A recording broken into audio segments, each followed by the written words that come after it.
Hello world, I'm Johnyliltoe, and we are playing more of A Dark Secret. We are, after burying our child, we have found ourselves in an abandoned mansion where we can hide from our parents. And we are now making the decision of if we go upstairs in the mansion or further down. I am always a fan of going downwards to see all the crazy things in the basement. Maybe they have a workshop.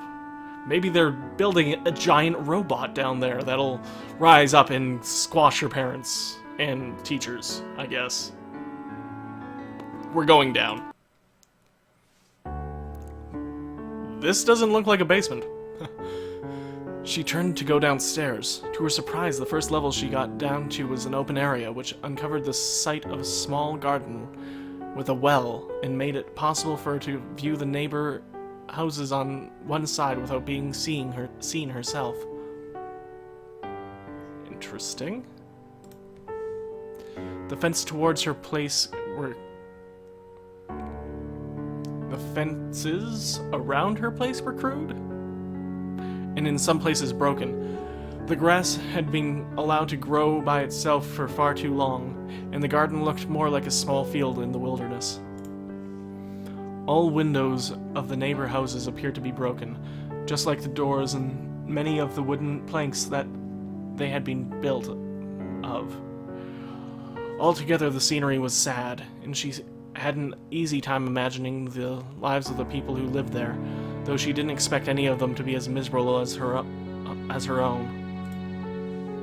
She didn't want to look at the scenery any longer. Despite the light that came through the large open spaces, she continued further down. Oh, so this is like windows on the staircase? The level below was not at all what she had expected it to be. In her mind, she had imagined dungeons and torture chambers, and she had to admit to herself that was what she had wished for. However, that was actually kind of what I was hoping for.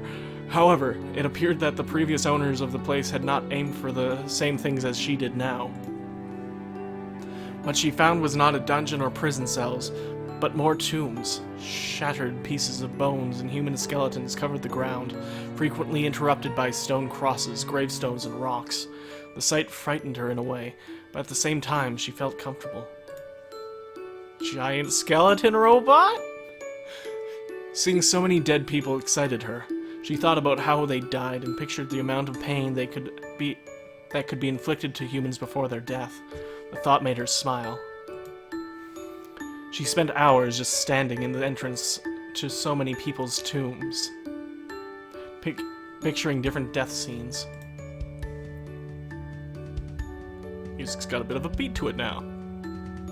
After a while, she felt suddenly interrupted by the light that now shone into the chamber. The sun was on the horizon and changed its position, and the light fell on top of a particularly large rock, embracing it and making it shine in a play of light and darkness unlike anything Shiria had ever seen before. In an attempt to flee the sunlight into further darkness, she made her way down into yet a deeper level of this unusual mansion. That also does not look like a basement. To Shiria's disappointment, she did not find a dungeon in the next level either. Giant robot though, maybe? In fact, she did not even find the desired darkness. Instead, the area uncovered long stone stairs leading further down. Before she could notice what else she could find in this level, though, her eyes focused on the large waterfall streaming down a large hole in the ground. Never in her life had she seen such beauty. The water was wild and created clouds of tiny drops around the entire place. I want a mansion like this. I've always wanted a mansion with a waterfall built inside of it. That would be awesome. The water found Shiria and softly rested in her skin. In a strange mixture of water and light, the reflections of a million colors appeared on every one of the little drops. For just a moment, she was mesmerized by the beauty of the nature in this place. She had in no way expected anything even close to this anywhere in the town, especially not an old mansion nobody takes notice of. She remembered the days she had spent walking through the forest. It felt silly how she believed that a forest could be the most beautiful thing in the world. The sight of the water, together with the tranquilizing sound, woke doubts in her mind. Who was she, really? Did she really wish to go this path? With an uncertain sigh, she turned away from the beauty and slowly walked down the wet stone steps to what appeared to be the lowest level in the house. Don't slip. Behind candles, which were surprisingly burning. Interesting. A huge golden pentagram with ornaments covered the wall of this strange area. Shiria approached it, slowly and calmly, though she could not hide a bit of curious suspicion about what such a symbol could mean in an underground place like this. Witchcraft! When she came close to it, she heard a buzzing noise in her head, and began to shake slightly in the rhythm of unheard music. The closer to the ornaments she got, the heavier she kept on shaking. For a moment she was afraid of unknown powers surrounding the symbol, but the evil inside her took over and all her fears disappeared. It didn't matter anyways. This could be useful. With a surprisingly strong effort, she approached the symbol and looked at it in detail. The ornaments appeared to be equal in each part of the pentagram, though a different kind of decoration covered the outside of the circle of the pentagram. For a while, she just stood there, examining and observing the strange ornaments and symbols in front of her. Then she turned away from it, exhausted from the effect the strange aura of the place had on her. We're going to continue, of course.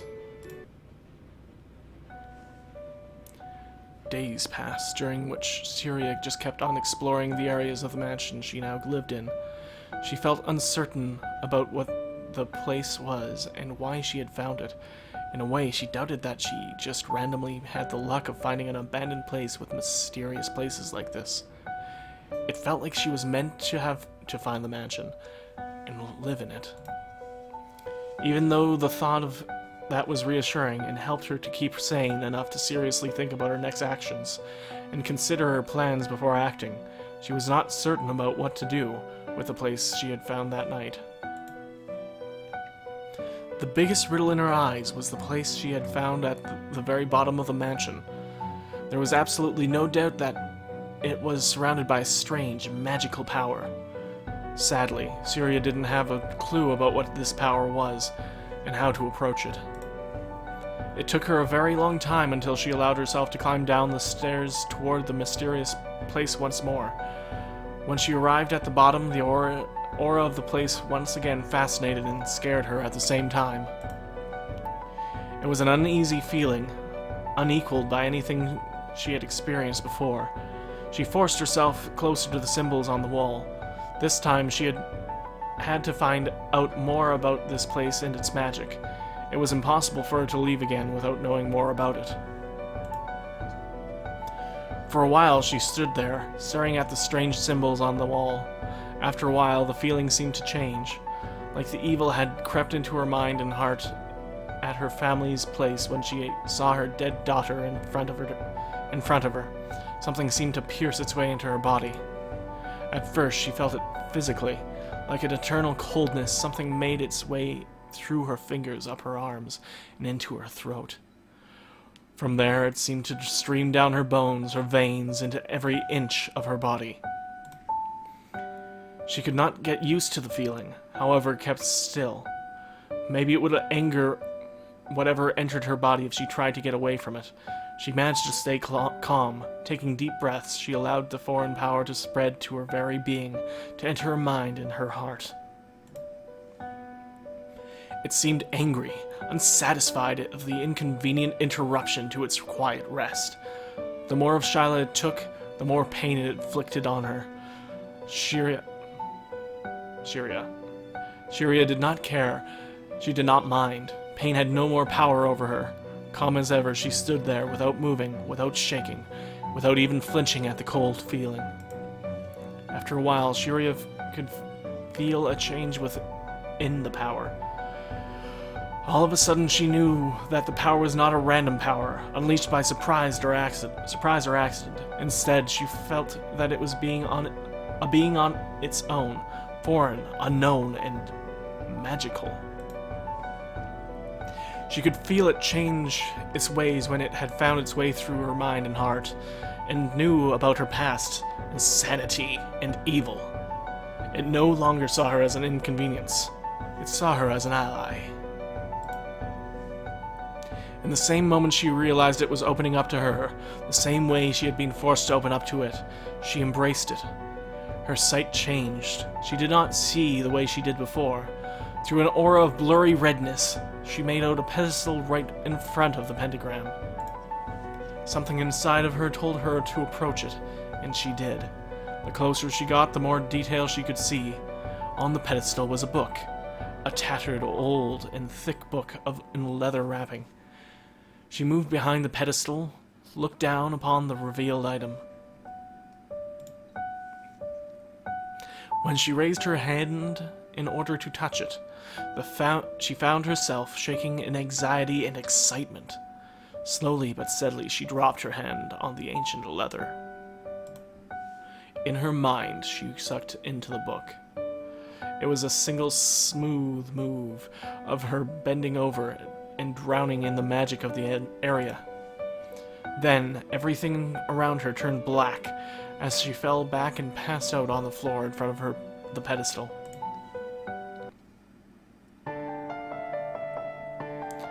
When she woke up, she felt the change inside her body. The tranquil weakness that had lured her over her previously was replaced by sudden motivation and strength. Every doubt was washed away by the mindless power of the magic she had embraced. Indifference to what she had expected, she noticed she didn't have to read or even open the book she had previously found. All she had to do was embrace the knowledge, and it would stream towards her, into her, and make her powerful. A voice deep within her warned her to be cautious. There was no telling what the magic could do to her if she lost control over it.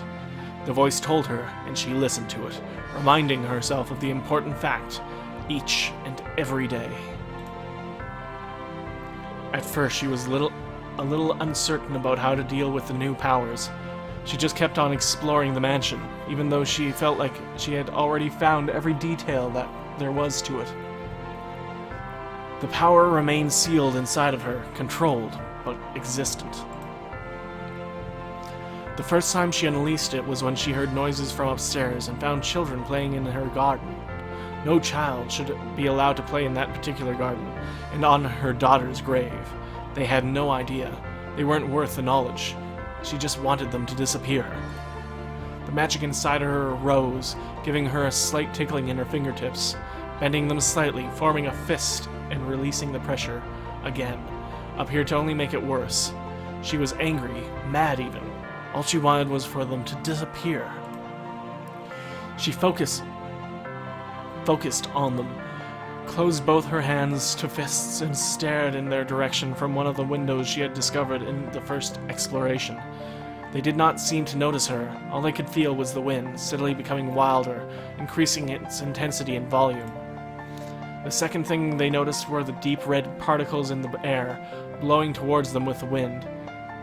They paused their game and looked up from the ball they had played with. She could feel their curiosity, then their fear. Run.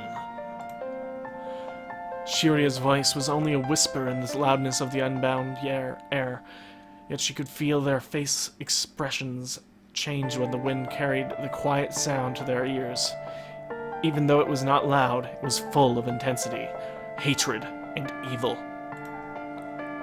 They turned around on their heels and ran away through the neighbors' gardens.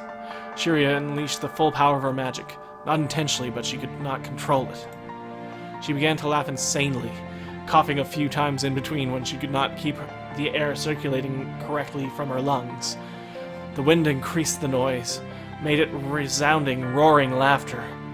Red clouds arose on the sky, covering the area from daylight. Shiria felt a last burst of energy leave her body before passing out. When she woke up, she had no recollection of what happened. She only knew that it was bad, and that she had to tame the energy inside of her if she did not want things to get out of hand too quickly. The following day, she found a way to practice her control over her energy, and at the same time, plan ahead for her future by building something. A robot? That would be kind of awesome. Weird, but awesome. What she wanted to build was obvious to her. It would help her to deal with her parents at the very end. She had to build a dungeon. Okay, that's a good second. Enough space was easy to find in one of the upper levels of the mansion. Strange enough, she thought, remembering that dungeons were usually to be found underground. But she was special. And she felt special, But she was special, and she felt special, and she had absolutely no doubt about her choice being correct. Okay. The same day began to play the first changes to the rooms, and used her energy to burst the walls and create space for her ideas. All trash and stone created by this was shoved by magical waves into a corner in the back, where it did not bother her. In fact, the mess suited her desires for the final appearance of the rooms on this level quite perfectly. The more mess, the better effect. She began to build her own, custom tools and wonder about the possibilities her magic would have to offer. First, she thought about looking it up in the book, until she realized that all knowledge from the book was stored safely somewhere inside her mind. She only had to access it. Accessing it proved to be more challenging than she had first expected, for her mind was so much of a mess these days that she could not even figure out where to start searching, and searches through her own mind weren't daily routine for her, so she found the task to be quite disheartening. The more tools she built, the more clearly images of possible scenarios involving the machines in the magic got in her head. The more clearly she could see herself doing things, the more control she felt she had over the strange new power inside of her. She could embrace it more, all of it. Her and the power became closer until they merged together as one. Every day she kept on building and developing her skills, until one day she found the chamber in the exact appearance she had dreamt of it to be. And then, she was ready.